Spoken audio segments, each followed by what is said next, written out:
Retorika Anies sungguh bikin geleng-geleng kepala. Ditanya tentang FPI dan HTI akan hidup lagi jika dia berkuasa. Jawabannya malah ngelantur kemana-mana hingga membahas baju yang dipakai si penanya.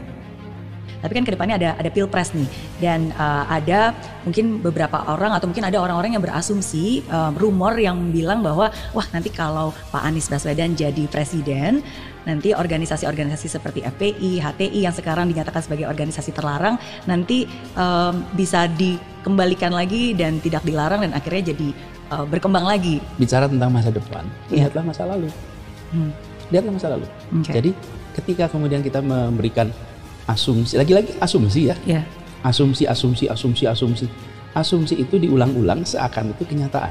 Asumsi apapun. Jadi kalau ini Bu Mary pakai baju merah, tapi kita semua bilang biru, apa yang terjadi? Jadi saya selalu bilang kalau Anda ditanya tentang hal yang sifatnya masa depan, jawablah dengan rekod yang dikerjakan masa lalu.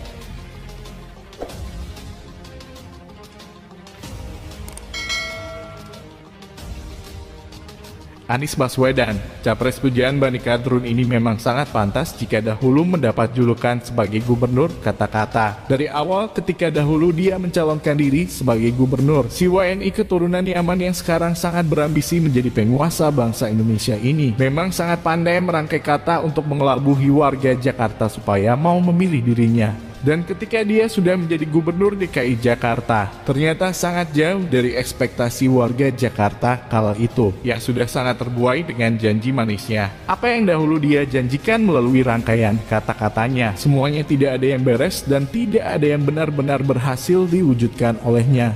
Anies memang tipikal orang yang istimewa. Kelebihan dia adalah sangat pandai merangkai kata, terutama untuk menutupi ketidakbecusannya dalam bekerja dan memenuhi janji-janji politiknya, serta untuk menghindari sebuah pembicaraan yang tidak ingin dibahas olehnya, demi menjaga masa depan karirnya supaya jalannya tetap lancar untuk meraih kekuasaan yang dia inginkan. Persis seperti ketika dia ditanya tentang organisasi terlarang HTI dan FPI. Asumsi sebagian besar masyarakat beranggapan bahwa dua ormas haram tersebut akan kembali dibangkitkan ketika Anies berhasil meraih kekuasaan. Pertanyaan yang sangat sederhana untuk dijawab. Namun Anies malah menjawabnya dengan retorika-retorika yang sangat melantur kesana kemari. Dan apa yang dia katakan secara panjang lebar itu sama sekali tidak menjawab kekhawatiran bangsa Indonesia akan hal tersebut. Namun kita pahamlah arah pembicaraan Anies itu kemana. Dia memang sengaja tidak mau menjawab karena faktanya dia memang didukung oleh orang-orang yang berasal dari dua organisasi yang telah diharamkan tersebut.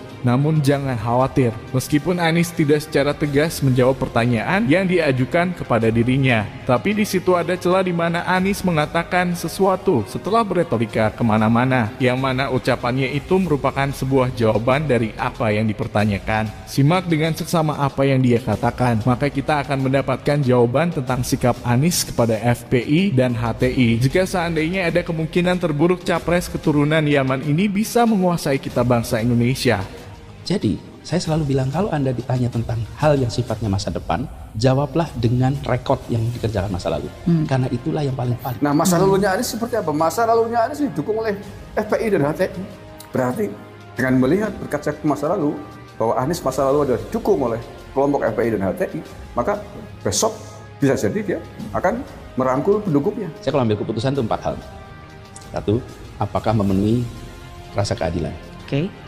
2, apakah memenuhi kepentingan umum? Oke. 3, apakah ini memenuhi akal sehat? Oke. 4, apakah ini sesuai regulasi? Jadi keputusan-keputusan itu dibuat dengan mendasarkan pada itu. Nah, apapun yang dikatakan orang, itu bisa bervariasi. Ya. Kumpul 20 orang bisa punya 25 pendapat kok gitu. Nah, Setuju. saya ambil keputusan berdasarkan itu. Gitu kira-kira. Oke. Bagaimana? Apakah dari ucapan Anies Baswedan kalian sudah mendapat poin jawaban atas apa yang dipertanyakan? Kita jelaskan.